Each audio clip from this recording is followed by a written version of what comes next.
Well, this is it. This is my last day living in a basement. I'm moving out. I've been here for 8 months, almost 9 months. I get a lot of comments in my videos talking about taking advice from a guy who lives in his girlfriend's parents' basement. Comments are pretty funny. What I wanted to do is just explain to you how this all happened. Because I think a lot of people think that, I'm not making enough money to be on my own anymore and I should get a real job. And, I have no other plans besides just to live in this basement forever. And that's not the case. So I wanted to give you a rundown of everything that has happened since I've been here and my original plan for doing this. So let's wind the clocks back. After I took my car back from my dad and effectively cut off my family, I wanted out of Salt Lake City ASAP. I wanted a hard reset.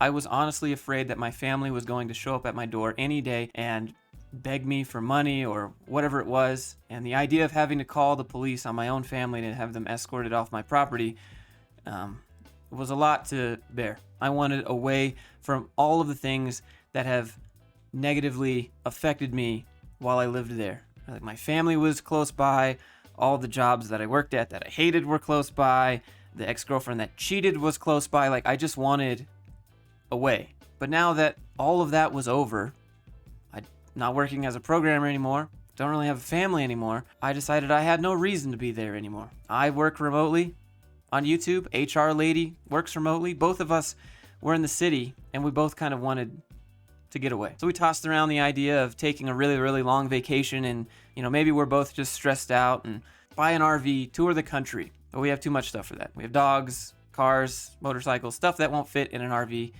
We didn't really want to give that up. We like the idea of having like a home base. HR and I started looking for houses all over the place, but here in Utah, houses are being bought up left and right because interest rates are so low right now. It was impossible to find anything pre-built. We thought about building a house from scratch, but neither of us really wanted to wait for a house to be built from scratch, and we figured custom homes being built from scratch would cost like millions of dollars. One day we asked HR lady's parents to help us find houses in their area because their area is nice and secluded and kind of everything that I've wanted. And we went around, and after a full day of looking at houses, everything we found had offers pending on those houses, or it was just completely out of our price range. It was at the end of the day and we were kind of all tired from looking at houses, and we saw this one new construction site on the side of a mountain from far away, and we thought it would be kind of fun to just drive over there and see how much those outrageous houses cost. Like, you're living on the side of the mountain, you're overlooking the entire valley. Those houses must be millions of dollars and super expensive. So we all drove over there. We found the company name. They were custom homes, and we looked it up, and we were getting ready to be like, yeah, this house cost millions. And then we saw it, and it was like, these houses aren't that much more than the other houses that people are selling that are like 10 years old. And that's when we both kind of raised our eyebrows a little bit. But we were both in a rush. We didn't really want to take that avenue. We didn't want to build a house from scratch. Every day that went by, I was thinking my parents are going to show up at my door. Somebody's going to come to my door. They're going to break into my house to steal my stuff. Like I didn't have that kind of time to wait for a house to be built. As we were getting ready to go home for the day, her mom like jokingly said, well, if you ever wanted to build a house, you could always just move in with us. HR and I, we kind of looked at each other and we're like, ha ha ha, thank you so much for the offer. That's very kind of you. I said, absolutely not. There's no way I'm gonna move in to my girlfriend's parents' basement. I've been married. I've lived with my ex-wife and her family. I've done this whole thing before. It didn't end up very good. I don't want to be the loser boyfriend in my girlfriend's parents' basement like some lowlife. Imagine what my channel would think about that. And then HR lady was like, yeah, I don't see myself going back to live with my family, not at my age. And then we paused after that, and we both just kind of looked at each other, and we went,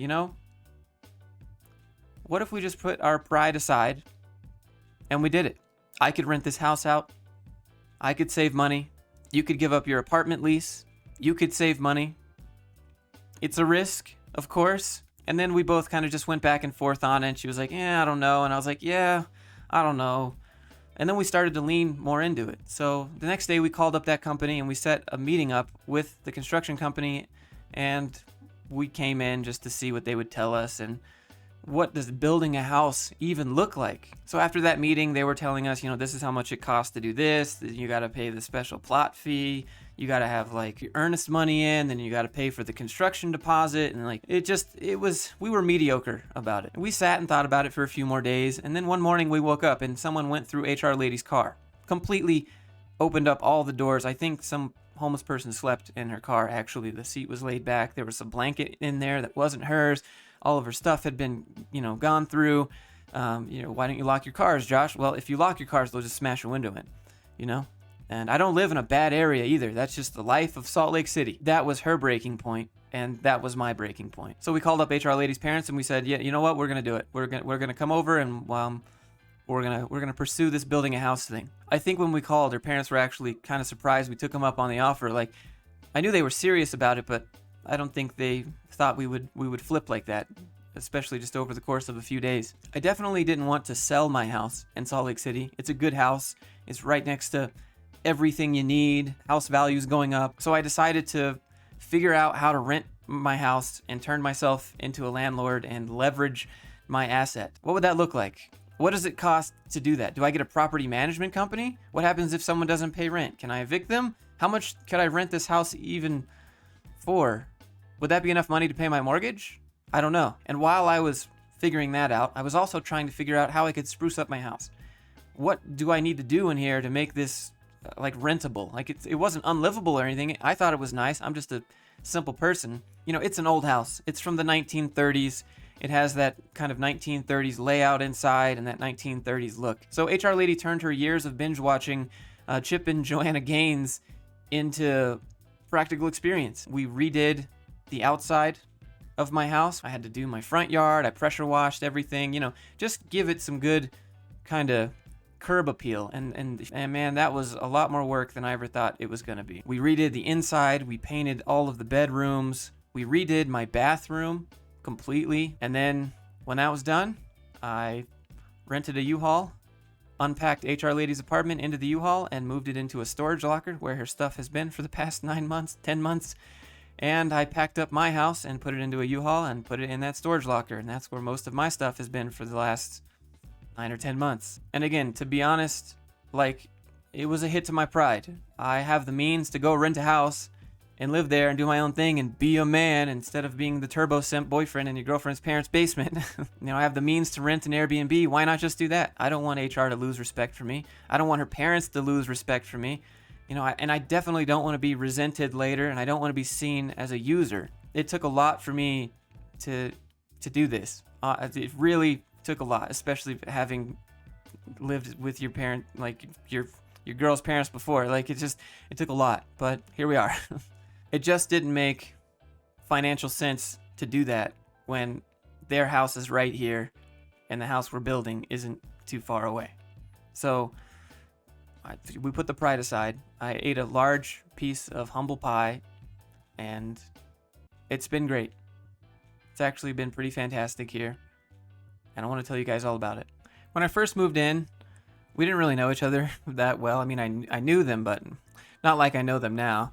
And we both kind of had preconceived notions about each other. Nothing bad or nothing major, but for example, HR lady's mom thought that I didn't like to be hugged, and I wasn't really a touchy-feely person, which is pretty opposite of how I actually am. It wasn't until just the other day, actually, that I explained to her that I don't actually mind giving people hugs. I don't mind saying goodbye or hello with a hug. It's fine. Put your arm around me or whatever. And then sometimes now I'll just go give her a hug to make her day. But HR lady's mom, she's spicy, man. She will crochet the softest blanket you've ever felt with a text that says "Don't be a" on the front of it. I mean, the other day I was editing a video in here, and I heard her in the craft room, on the room behind this one, and she was rocking out with dual-wielding glue guns, pipe cleaners, yarn, and some Slipknot, The Devil and I. It was interesting. HR lady's mom will call you on your bullshit, tell you to go fuck yourself, and then give you a giant hug. And she'll say it all with love. She's a very straightforward type of person, which is, she's funny. As for HR Lady's dad, or we call him Mr. Big D on the channel. I would say without a doubt, he is one of the best men that I know. HR Lady's dad is an Air Force veteran, a firefighter, a father, a friend. HR Lady's dad is a man of sacrifice, a man of honor. In my opinion, he is the definition of what it means to be a good man. I've watched this man go through hell and back just while I've lived here. Things that I haven't shown on the channel, and you'd never even know he was going through it by the smile you see on his face every morning, the jokes he makes, even when there's real stuff going on. There have been some pretty hard times here at this house. Mr. Big D's mother passed away just a couple months ago. I went to that funeral, and that was pretty hard. Also, Mrs. Big D, Mr. Big D's wife, her mom passed away. HR Lady's grandma, I guess. There's so many. I wish I could say their names, but I went to that funeral as well. I've been to 2 funerals in just the past 3 months, and they've been particularly emotional for me because of everything that has happened with my family. I don't want this sounds messed up, but to me they kind of symbolized the death of my family when I was there, because that's really, I guess that's kind of what it has been feeling like. But let me just say, I did have the privilege of meeting HR Lady's grandmother at Thanksgiving this year and Christmas this year. 85 years old, sharp as a tack, witty as ever, R-rated jokes, middle fingers everywhere, and then a fat rip on her vape. She was probably one of the most badass old ladies I've ever seen. In addition to that, we've had some kind of emergencies with the animals around the house here. One of their dogs was rushed to the vet, almost passed away. My dog, the big white fluffy dog, his name is Oko, he tripped off the back deck. It's just a couple feet off the ground. He tripped off of it and tore his ACL, so my dog had to have major surgery on his knee. So I've been doing physical therapy with him around and kind of making sure that he's not doing anything crazy. I mean, maybe it doesn't seem like a big deal to you guys, but my dogs are my life. They've been through everything that I've been through, and I treat them just like they were my kids.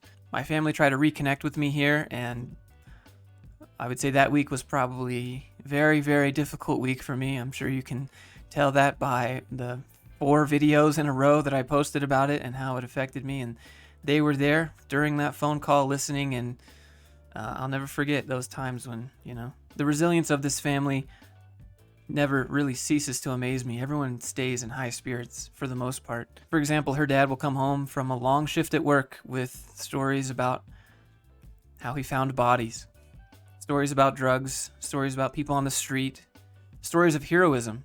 And this man has some stories that will make you laugh your ass off, and some stories that will make you want to go hug your mom. I'll probably get him to make a channel just so that he can share his 25 years of firefighter experience. Anytime shit hits the fan in this family, HR Lady's dad is unmoved. It's always the most casual, I'll take care of it. Yeah, no big deal, or we'll figure it out. And when I say unmoved, I don't mean that he's an unemotional being. He hides his feelings or anything like that. He'd be the first one to slap you on the back and tell you good work. And if you were to help him with something, he'd give you a hug and say, hey, thanks for that. You didn't have to do that. He'd be the first one to say, come on, you can do it.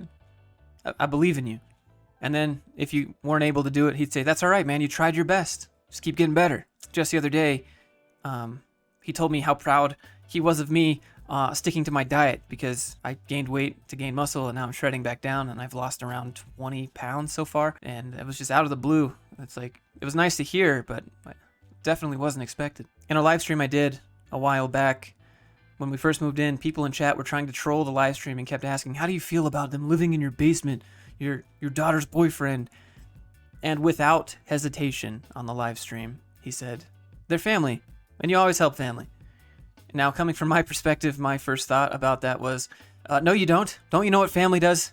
Look at what my family did. As time has gone on, I've realized, much like you guys, family is who you choose to allow in your life, and not blood. It was when I realized this that everything clicked. And it's been a very strange experience.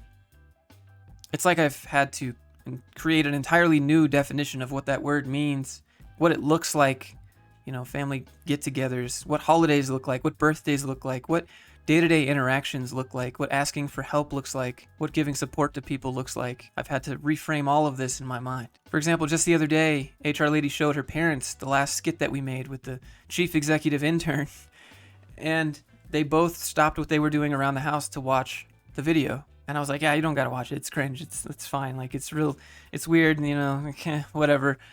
And they watched the skit not once, but 3 different times in a row. And that's something I've never really experienced before. Someone that had a genuine interest in what I was doing, and they thought it was hilarious. And they went back through and they're like, oh, I really like this, and I really like that. And like, usually I'll show a video to someone and they just kind of skip through it. And they're like, yeah, that's cool, dude. But like, they took a genuine interest in something that I was doing that is completely unrelated to their hobbies and their enjoyments. And, and that was, I took a picture. When it was happening, I was like, this is crazy. Like, they know I do YouTube and they've seen some of my videos, but they don't watch all of them or anything like that. They're busy living their own life. Now, I know a lot of people on the channel think that I live here and I just use them and I don't pay any bills and I don't do any. I'm just like a lowlife here. But the truth is, we help each other with whatever. I'll buy their groceries, whatever they need from Home Depot if they're doing something, take them out to dinner, buy dinner for everybody. Like, we do things for each other. But honestly, they won't even let me pay anything. I asked HR lady's mom what she wanted for letting us stay here. She's like, nothing, world peace. Have a good day. That's the type of people they are. And so the only way that I can give back to them is to surprise them with things. For example, I bought her dad a brand new monitor and a chair when I first moved into this office, because this is his office and he's letting me use it to work in right now. So this is actually his monitor right there, and that red chair is also his. And he didn't even realize it when he walked in here. He just sat down, turned on his computer one day, and then literally he did this. He went, did you do this? And I was like, yeah, it's yours, man. Or the one time he had some issues with his truck that he uses to tow all of his stuff, and I wanted to fix it for him, but he wouldn't let me do it. So instead, what I had is a mechanic sneak over to our house here while he was at work one day and diagnose and fix his truck. There's just a whole list of things like that I try to do for them, but I don't want to come on here and be like, look at what I do, and like, look at all this money. Like, I don't want. That's not how I am. Hold on, I think he's out there. I don't know if we're in the shot. That'll work. This is it. Thanks for letting me live here and giving me your office and stuff. Absolutely. Absolutely, you bet. You don't have to thank us for that, man. You have to thank us for that. Thanks. It's all good. Hey, man. Okay, see you in a bit. All right. Wait to see it. It's gonna be dope. Oh yeah, it's the little things like that when he's like, all right, dude, can't wait to see it. It's gonna be dope. I know he actually means it. It's not just like, hey, gotta go by. Now, I have this hunch that most people think that I'm purely a basement dweller. I eat, sleep, breathe, taking down corporate and exposing bad CEOs. Now, I would agree with you. I definitely don't like corporate, and I've probably looked at more job applications in companies than 99.9% of unemployed people at this point. What do we got to do again? Because she doesn't look good? What are we doing again? Why are we doing it again? Same thing. Okay, same thing. Thanks for letting me live here. Yeah. You bet. Awesome. Okay, thanks. Thanks, man. I'm actually just trying to finish this up so I can go start moving all my stuff out of storage, move it over to the house. But they have to run some errands, and so when they get back, they're going to help me. But anyways, I don't just sit in the basement all day. Like, I do love exploring, and I love going outside and being outside, especially when being outside involves power sports or extreme sports. And the great thing about being here and being with them is that they love all those things too. Now, that's not to say they don't like being at home and doing some nerd stuff, because HR lady's dad, all 3 of us will sit down, we'll play some WoW, watch a Marvel movie, nerd out to whatever's on. But they all enjoy the same kind of outside activities. Like, we'll pack up the motorcycles and the RV and we'll book it down to the desert for a weekend. We'll go explore some old Native American ruins during the day, see the old 1,000-year-old writing on the walls.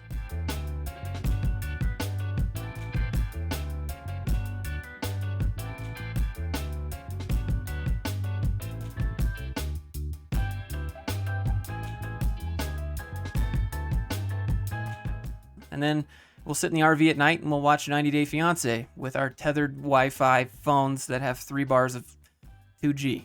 You know, and we'll sit around and crack jokes while our TLC app buffers on the iPad. You know, they love the history and the lore of the Wild West, and so do I. And I've been in Utah for about 6 years now. Only now, living in my girlfriend's parents' basement, have I actually experienced these things. The majority of that time was spent figuring out what I wanted to do with my life, figuring out how to make a living, figuring out what to do, how to help my parents. And I never had really time to go explore and do the things that you live in Utah to do. You know, I've lived in the West, but I've never explored it, so to speak. You know, there are things that you hear about, you see them in movies, and then when you see them in real life, they kind of make you laugh. Like, for example, tumbleweeds crossing the road when you're driving. Like, just the other day, there was a tumbleweed, and it was like McCree's ultimate in Overwatch. You know, that's all I can think when I see the little tumbleweeds going across. Giant dust storms. Like, you can see in the background of that video, it's like in The Mummy, the wall of sand that comes. Like, you'll see that occasionally. But on the flip side, living here is also like living in a Bob Ross painting. It doesn't seem real sometimes. It just seems like a calendar photo everywhere you look.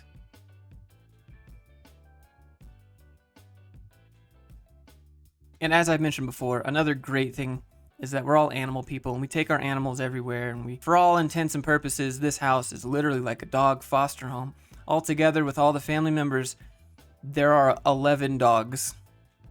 Just in this house alone, on a day-to-day basis, there are 7 dogs, and the dogs' age ranges go from being able to legally vote to all the way down to floppy puppy feet and puppy breath. They let me bring my 2 dogs here, no problem, no questions asked, and that's kind of how it's always been. If I want to do something, it's always like, yeah, sure, no problem, no questions asked. Yep, if that's what you need, or if that's what you want. Now, last but not least here, let's talk about HR Lady, because none of this would have happened if I didn't meet HR Lady. I don't really know where I'd be. Probably still telling my dad you have 1 more month left for the last 10 months. And she gets a lot of flack for being HR Lady, you know, and she's an HR and everyone doesn't like HR, but as a person, she's pretty badass. Like, she's usually down for whatever.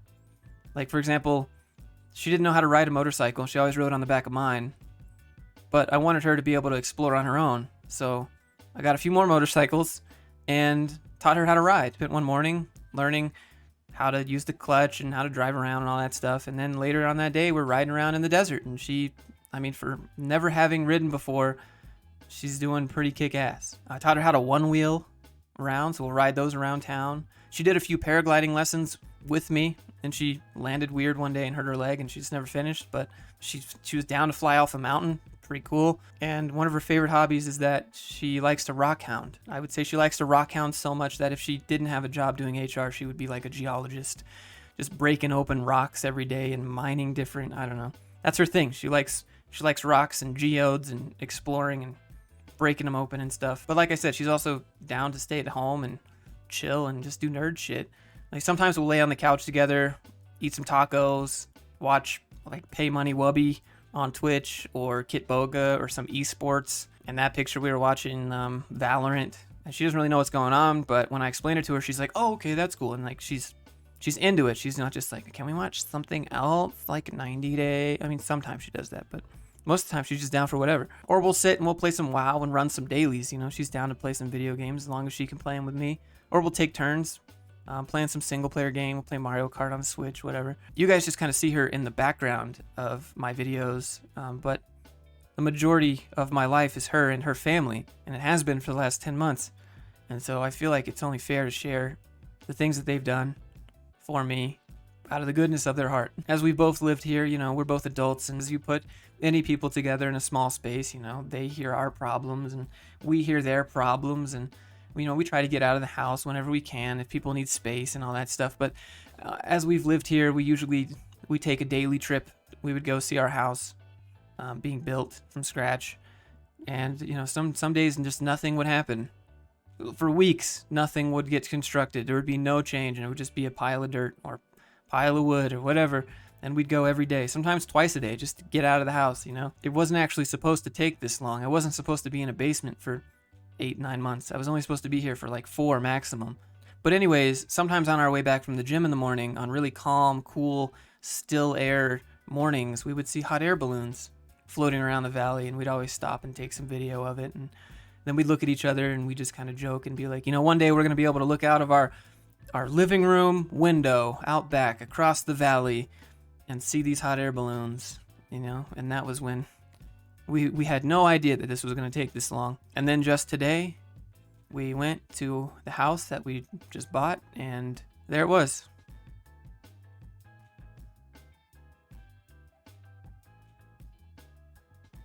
I don't know, maybe this is silly, maybe this is cringe, stupid, sappy, whatever you want to call it, but it was pretty cool.